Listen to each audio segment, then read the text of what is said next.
ಗುರುಗಳೇ, ಹಿಂದಿನ ಸಂಚಿಕೆಯಲ್ಲಿ ಮಾತನಾಡ್ತಾ ಇದ್ವಿ ಮಾಂಗಲ್ಯ ಧಾರಣ ಬಗ್ಗೆ. ಅದರಲ್ಲೂ ಕೂಡ ವಿವಾಹದಲ್ಲಿ ಇರ್ತಕ್ಕಂಥ ವಿಧಿ ವಿಧಾನಗಳ ಬಗ್ಗೆ, ಮಾಂಗಲ್ಯ ಧಾರಣೆ ಬಗ್ಗೆ ಎಲ್ಲ ಮಾತಾಡ್ತಾ ಇದ್ವಿ ಅಲ್ವಾ. ಮಾಂಗಲ್ಯವನ್ನ ಕಟ್ಟತಕ್ಕಂಥ ಸಂದರ್ಭದಲ್ಲಿ ಏನ್ ಹೇಳ್ತಾನೆ ಗಂಡು? ಮಾಂಗಲ್ಯಂ ತಂತುನಾನೇನ ಮಮ ಜೀವನ ಹೇತುನ ಕಂಠೆ ಬದ್ಧುನಾಮಿ ಸುಭಗೆ ತ್ವಂಜೀವ ಶರದಾಂ ಶತಂ ಅಂತ. ಅದು ಶ್ಲೋಕ, ಅದು ವಾಸ್ತವಾಂಶ ಮಂತ್ರ ಅಲ್ಲ. ಅದು ಇರ್ಲಿ, ಅದು ಏನು? ಅದು ಕಟ್ಟುಪಾಡು, ಅಗ್ರಿಮೆಂಟ್ ವಾಕ್ಯ. ಅದು ಅರ್ಥ ಮಾಡ್ಕೋಬೇಕು. ಇವತ್ತೆಲ್ಲ ಒಂದು ಪೇಪರ್ನಲ್ಲಿ ಅಗ್ರಿಮೆಂಟ್ ಮಾಡ್ಕೊಂಡ್ಬಿಡ್ತಾರಲ್ಲ, ಆ ಪೇಪರ್ ಹರಿದ್ರು ಹೋಯ್ತಪ್ಪ. ಬೆಂಕಿ ಹಚ್ಚಿದ್ರು ಹೋಯ್ತು, ಹೊರದ್ರು ಹೋಯ್ತು, ನೆನೆಸಿರು ಹೋಯ್ತು, ಏನು ಮಾಡಿದ್ರು ಹೋಯ್ತು. ನೈನಂ ಚಿಂದಂತಿ ಶಸ್ತ್ರಾಣಿ ಭಗವದ್ಗೀತೆಯಲ್ಲಿ ಬರುತ್ತಲ್ಲ, ಹಾಗೆಲ್ಲ ಏನಲ್ಲ. ಆ ಪೇಪರು ಸರ್ವನಾಶ ಆಗ್ತಕ್ಕಂಥದ್ದು.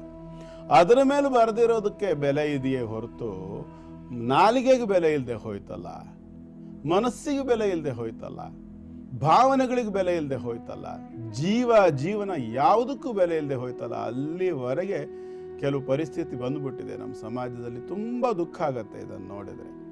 ಅವನೇನು ಹೇಳ್ತಾ ಇದ್ದಾನೆ? ಮಾಂಗಲ್ಯ ಬಂಧನ ಮಾಡ್ತಕ್ಕಂಥ ಗಂಡು, ಈ ಮಾಂಗಲ್ಯದ ತಂತು ಏನಿದೆಯಲ್ಲ, ಈ ತಂತುವಿನ ಮುಖಾಂತರವಾಗಿ ಮಮ ಜೀವನ ಹೇತುನ, ಇದು ನನ್ನ ಜೀವನಕ್ಕೆ ಕಾರಣವಾಗ್ತಕ್ಕಂಥದ್ದು. ಅರ್ಥಾತ್ ಏನು ಅಂದರೆ, ಇದು ನನ್ನ ಆಯುಷ್ಯದ ರೇಖೆ ಅಂತ. ಮಮ ಜೀವನ ಅಂದರೆ ಆಯಸ್ಸು, ನನ್ನ ಆಯಸ್ಸಿನ ಸಾಕ್ಷಿಯಾಗಿರ್ತಕ್ಕಂಥದ್ದು, ನನ್ನ ಆಯಸ್ಸಿಗೆ ಕಾರಣವಾಗ್ತಕ್ಕಂಥದ್ದು, ಅಥವಾ ನನ್ನ ಆಯಸ್ಸನ್ನು ಸೂಚಿಸ್ತಕ್ಕಂಥದ್ದು.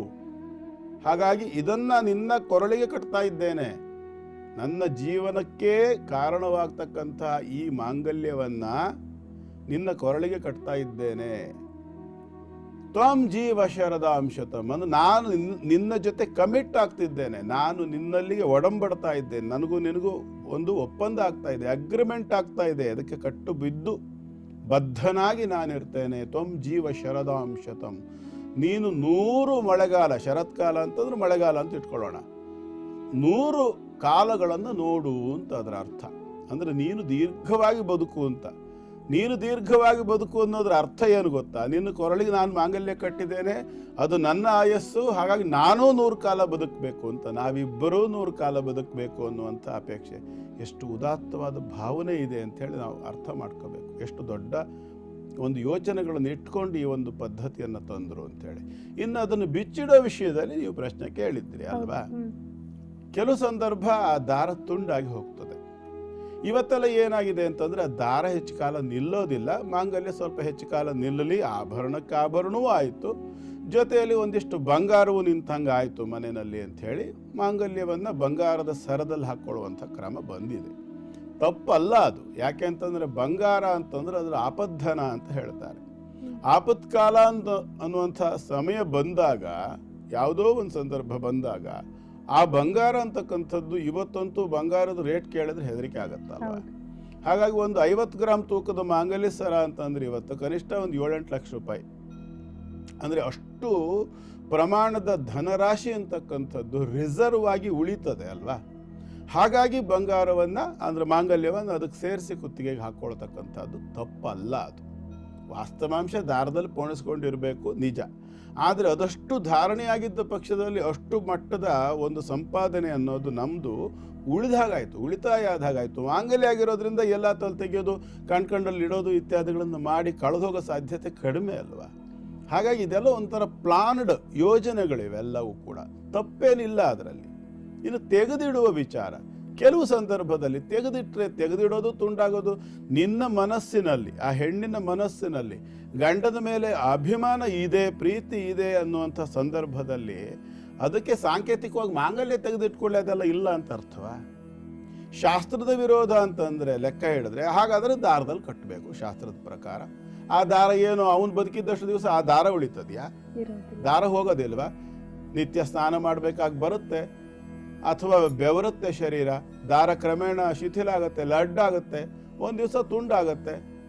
ಹಾಗಾಗಿ ಬಂಗಾರದಲ್ಲಿ ಸುತ್ತಿಸಿದ್ರೂ ಕೂಡ ಕ್ರಮೇಣ ಸವಿಯುತ್ತೆ, ಸವದ ಮೇಲೆ ತುಂಡಾಗುತ್ತೆ ಅಲ್ವಾ.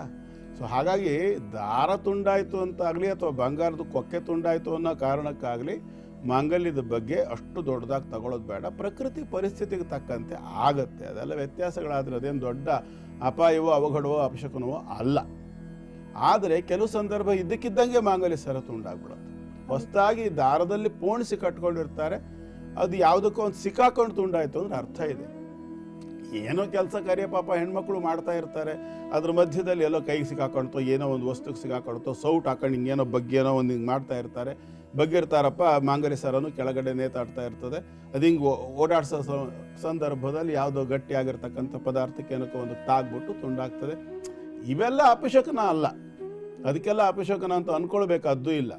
ಅಥವಾ ರಾತ್ರಿ ಮಲ್ಕೊಂಡಿರ್ತಾರೆ, ಎಲ್ಲೋ ಕೈಗೆ ಸಿಗಾಕೊಂಡು ಏನೋ ಆಗ್ಬಿಟ್ಟು ತುಂಡಾಗಿರ್ತದೆ, ಅದೆಲ್ಲ ಅಪಶಕನ. ಅಂದರೆ ಪ್ರಾಕೃತಿಕವಾಗಿ ನಡೀತಕ್ಕಂಥ ಸಣ್ಣ ಪುಟ್ಟ ವ್ಯತ್ಯಾಸಗಳಿಂದ ಅದು ತುಂಡಾದ್ರೆ ಅದನ್ನು ಅಪಶಕನ ಅಂದ್ಕೊಳ್ಳೋದು ಬೇಡ. ಯಾವುದೇ ರೀತಿಯ ಕಾರಣಗಳಿಲ್ಲದೆ ಇದ್ದಕ್ಕಿದ್ದಂಗೆ ತುಂಡಾಗಿ ಬಿದ್ದು ಹೋದರೆ ಆಗ ಗಂಡನ ಆರೋಗ್ಯ ಆಯಸ್ಸಿನ ಬಗ್ಗೆ ಸ್ವಲ್ಪ ಎಚ್ಚರಿಕೆ ವಹಿಸ್ಕೊಳ್ಳಿ. ಇನ್ನು ತೆಗೆದಿಡೋ ವಿಷಯ ಪರಿಸ್ಥಿತಿಗೆ ತಕ್ಕಂತೆ, ಈಗ ಬಾಣಂತನ ಇದೆ ಉದಾಹರಣೆಗೆ ಹೇಳೋಣ, ಗರ್ಭಿಣಿ ಆಗಿರ್ತಾಳಪ್ಪ, ಮಾಂಗಲ್ಯ ಸರಿ ಎತ್ತಿಡಬಾರ್ದು ಅಂದ್ರೆ ಆಪರೇಷನ್ ಥಿಯೇಟರ್ ತಗೊಂಡೋಗಿ ಅವಳಿಗೆ ಸಿಸೇರಿಯನ್ ಮಾಡಬೇಕು. ಆ ಸಂದರ್ಭದಲ್ಲಿ ಮೈ ಮೇಲೆ ಯಾವುದೇ ರೀತಿಯ ಬಂಗಾರ ಇತ್ಯಾದಿಗಳನ್ನು ಇಡೋದಕ್ಕೆ ಡಾಕ್ಟ್ರು ಬಿಡೋಲ್ಲ. ತೆಗೆಯೋದಿಲ್ಲ, ನಾನು ಮೈ ಮೇಲೆ ಇರಬೇಕು ಮಾಂಗಲ್ಯ, ಸ್ಕ್ಯಾನಿಂಗ್ ಆಗಬೇಕಪ್ಪ, ಇಲ್ಲ ನಾನು ತೆಗಿಯೋಲ್ಲ ಮಾಂಗಲ್ಯ ಮೈ ಮೇಲೆ ಇರಬೇಕು, ಅದಕ್ಕೆ ತೊಂದರೆ ಆಗುತ್ತೆ. ಆ ಪ್ರೊಸೆಸ್ಗಳಿಗೆ ತೊಂದರೆ ಆಗದೆ ಇರೋ ರೀತಿಯಲ್ಲಿ ಎತ್ತಿಟ್ಕೊಳ್ಳಿ, ಏನು ಅಪರಾಧ ಅಲ್ಲ ಅದು. ನೀವು ಎಲ್ಲ ಅನುಕೂಲತೆಗಳು ಇದ್ದೂ ಕೂಡ ಮಾಂಗಲ್ಯ ಸರ ತೆಗೆದಿಟ್ಟು ಹೋಗೋದಕ್ಕಿಂತಲೂ ಎಷ್ಟೋ ಜನ ಹೋಗಲ್ವಾ. ಇವತ್ತು ಯಾವುದೋ ಒಂದು ಗ್ಯಾದರಿಂಗ್ ಹೋಗಬೇಕು, ಪಾರ್ಟಿಗೆ ಹೋಗಬೇಕು, ಸ್ಟೈಲಿಶ್ ಆಗಿ ಓಡಾಡಬೇಕು ನಾನು ಅಂತ ಅನ್ಕೊಂಡು ಮಾಂಗಲ್ಯ ತೆಗೆದು ಮೂಲೆಯಲ್ಲಿ ಬಿಸಾಕ್ಬಿಟ್ಟು ಹೋಗೋಂಥವ್ರು ಇಲ್ವಾ? ಖಂಡಿತ ಇದ್ದಾರೆ. ಹಾಗಂತ ಹೇಳ್ಕೊಂಡು ಅವ್ರಿಗೆ ಸಂಸಾರದ ಮೇಲೆ ಗಂಡದ ಮೇಲೆ ಗಮನವೇ ಇಲ್ಲ ಅಂತ ಅರ್ಥವಾ?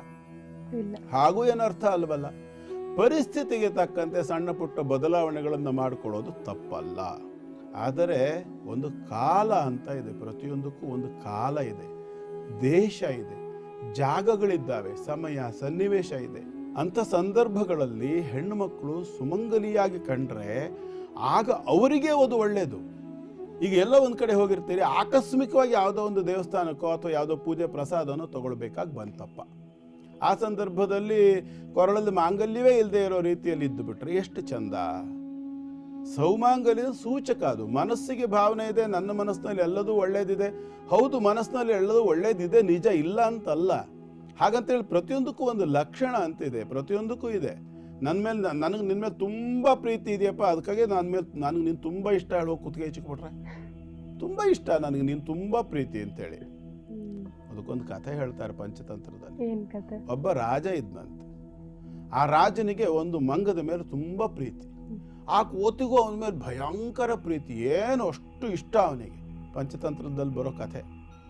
ಎಲ್ಲಿವರೆಗೆ ಇಷ್ಟ ಅಂದರೆ ಊಟ ತಿಂಡಿ ತಿರುಗಾಟ ಓಡಾಟ ಸಭೆ ಸಮಾರಂಭ ಆಸ್ಥಾನ ಆಡಳಿತ ಎಲ್ಲ ಸಂದರ್ಭ ಎಲ್ಲೆಲ್ಲಿ ಹೋಗ್ತಾನೆ ಎಲ್ಲ ಕಡೆ ರಾಜ ಅವನ ಜೊತೆಗೆ ಹೋಗಬೇಕು ಮಂಗ. ಅಷ್ಟು ಅದಕ್ಕೂ ಮಂಗ ತುಂಬ ಹಚ್ಕೊಂಡಿತ್ತು, ತುಂಬ ಪ್ರೀತಿ. ಒಂದು ದಿವಸ ಮಧ್ಯಾಹ್ನ ಊಟ ಮಾಡಿದ್ದಾನೆ, ಗಡದ್ದಾಗ ರಾಜ ಚೆನ್ನಾಗಿ ಉಂಡ್ಬಿಟ್ಟಿದ್ದಾನೆ, ಭಾರ ಆಗ್ಬಿಟ್ಟಿದೆ ಹೊಟ್ಟೆ, ಒಳ್ಳೆ ನಿದ್ದೆ ಬರ್ತಾ ಇದೆ. ಹೋದ, ಏನು ಮಾಡ್ದ, ಕಾವಲು ಕಾಯೋದಕ್ಕೆ ಜವಾಬ್ದಾರಿಯನ್ನು ಮಂಗದ ಕೈಯಲ್ಲಿ ಕೊಟ್ಟ, ನೀ ಕಾದ್ಕೊಂಡಿರು ಅಂತೇಳಿ ಹೇಳ್ದ. ಆನಂದವಾಗಿ ಅವನ ಹಂಸತೂಲಿಕ ತಲ್ಪ ಮಂಚದ ಮೇಲೆ ಹೋಗಿ ಆರಾಮಾಗಿ ಮಲ್ಕೊಳ್ತಾನೆ. ಮಂಗ ಬಂದು ಅವನ ಪಕ್ಕದಲ್ಲಿ ಕೂತ್ಕೊಂಡು ಕೈ ಆಡಿಸ್ತಾ ಸ್ವಲ್ಪ ಹಿಂಗೆ ಒಂದು ಬೀಸಣಿಗೆ ತಗೊಂಡು ಗಾಳಿ ಹಾಕ್ತಾ ಕೂತಿರುತ್ತೆ. ಇವನು ಆನಂದವಾಗಿ ಮಲಗಿರ್ತಾನೆ. ಆ ಮಂಗಕ್ಕೆ ಆ ರಾಜನ ಮೇಲೆ ತುಂಬ ಪ್ರೀತಿ. ಆಯ್ತಾ, ಕಾವಲು ಕಾಯ್ಬೇಕಿದ್ರೆ ಪಕ್ಕದಲ್ಲಿ ಅದಕ್ಕೆ ಬೇಕಾದ ರೀತಿಯಲ್ಲಿ ಒಂದು ಖಡ್ಗ ರೆಡಿ ಮಾಡಿಸ್ಕೊಟ್ಟಿದ್ದ, ಅದು ಇಟ್ಕೊಂಡು ಕಾವಲು ಕಾಯ್ತಾ ಕೂತ್ಕೊಂಡಿದೆ. ಅಷ್ಟೊತ್ತಿಗೆ ಪ್ರಾರಬ್ಧವಶಾತ್ ಏನಾಯಿತು, ಒಂದು ನೊಣ ಅಲ್ಲಿ ಹಾರ್ತಾ ಬಂತು, ಅಲ್ಲಿ ಕೂರ್ತು ಇಲ್ಲಿ ಕೂರ್ತು, ರಾಜನ ಕೈ ಮೇಲೆ ಕೂರ್ತು, ಮುಖದ ಮೇಲೆ ಕೂರ್ತು, ಹೀಗೆಲ್ಲ ಆಯಿತು. ಈ ಮಂಗ ಅದನ್ನು ನೋಡ್ತು, ತಡ್ಕೊಳಕ್ಕಾಗಲಿಲ್ಲ, ಅದು ಓಡ್ಸೋಕ್ಕೆ ಶತ ಪ್ರಯತ್ನ ಪಡ್ತು, ಆಗಲಿಲ್ಲ. ಕೊನೆಗೆ ಏನಾಯಿತು, ಆ ಮಂಗ ಹೋಗಿ ರಾಜನ ಕುತ್ತಿಗೆ ಮೇಲೆ ಕೂತ್ಕೊಂಡ್ಬಿಡ್ತು ನೊಣ. ಅದನ್ನು ನೋಡ್ತು, ಇದು ತಡ್ಕೊಳಕ್ಕಾಗಲಿಲ್ಲ, ಮಂಗಕ್ಕೆ ಕತ್ತಿ ತಗೊಂಡು ಹೊಡಿತೀನಿ ಅಂತೇಳಿ ಹೊಡತ್ತು ನೊಣಕ್ಕೆ. ನೊಣ ಹಾರೋಯ್ತು. ಕತೆ ಏನಾಯ್ತು, ರಾಜಂದು ಕತೆ ಮುಗೀತು ಅಷ್ಟೇ. ಹಾಗೆ ಮಾಡಿದರೆ ಪ್ರೀತಿ ಇದೆ ನನಗೆ ಅಂತ ಹೇಳ್ಕೊಂಡು ಆಚರಣೆಯಲ್ಲಿ ಅದನ್ನು ಉಳಿಸ್ಕೊಳ್ಳದೆ ಇದ್ರೆ ಏನಾಗುತ್ತೆ ಅಂದರೆ ಹೀಗಾಗತ್ತೆ. ಹಾಗಾಗಿ ಹೆಣ್ಣು ಮಕ್ಕಳು, ನಾನು ಹೇಳೋದಿಷ್ಟೇ, ಅದನ್ನು ಎತ್ತಿಡೋದ್ರಲ್ಲಿ ಯಾವ ತಪ್ಪು ಇಲ್ಲ, ಅರ್ಥ ಆಯ್ತಲ್ಲ.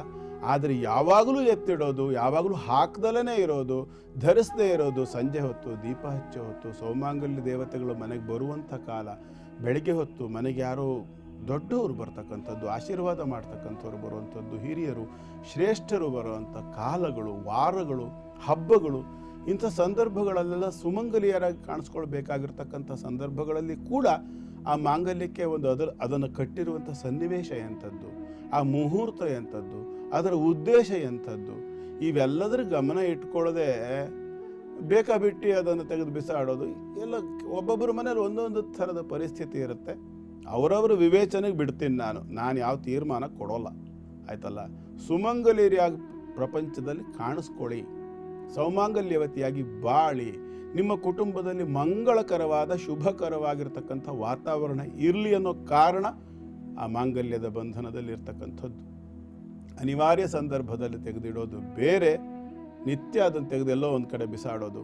ಗಂಡ ಕಟ್ಟಿರ್ತಕ್ಕಂಥದ್ದನ್ನು ಬಿಟ್ಟು ಇನ್ಯಾವುದೋ ಒಂದೊಂದು ಕುತ್ತಿಗೆಗೆ ನೇತು ಹಾಕ್ಕೊಂಡು ಓಡಾಡೋದು ಎಷ್ಟರ ಮಟ್ಟಿಗೆ ಸರಿ ನಿಮಗೆ ಬಿಟ್ಟಿದ್ದು. ವಿವೇಚನೆ ನಿಮಗೂ ಭಗವಂತ ಒಂಚೂರು ತಲೆ ಒಳಗೆ ಬುದ್ಧಿ ಅನ್ನೋ ವಸ್ತು ಕೊಟ್ಟಿದ್ದಾನಲ್ವಾ, ಆ ವಿವೇಕ ಕೊಟ್ಟಿದ್ದಾನಲ್ವಾ, ವಿವೇಕಕ್ಕೆ ಕೆಲಸ ಕೊಡಿ ಅಷ್ಟೆ.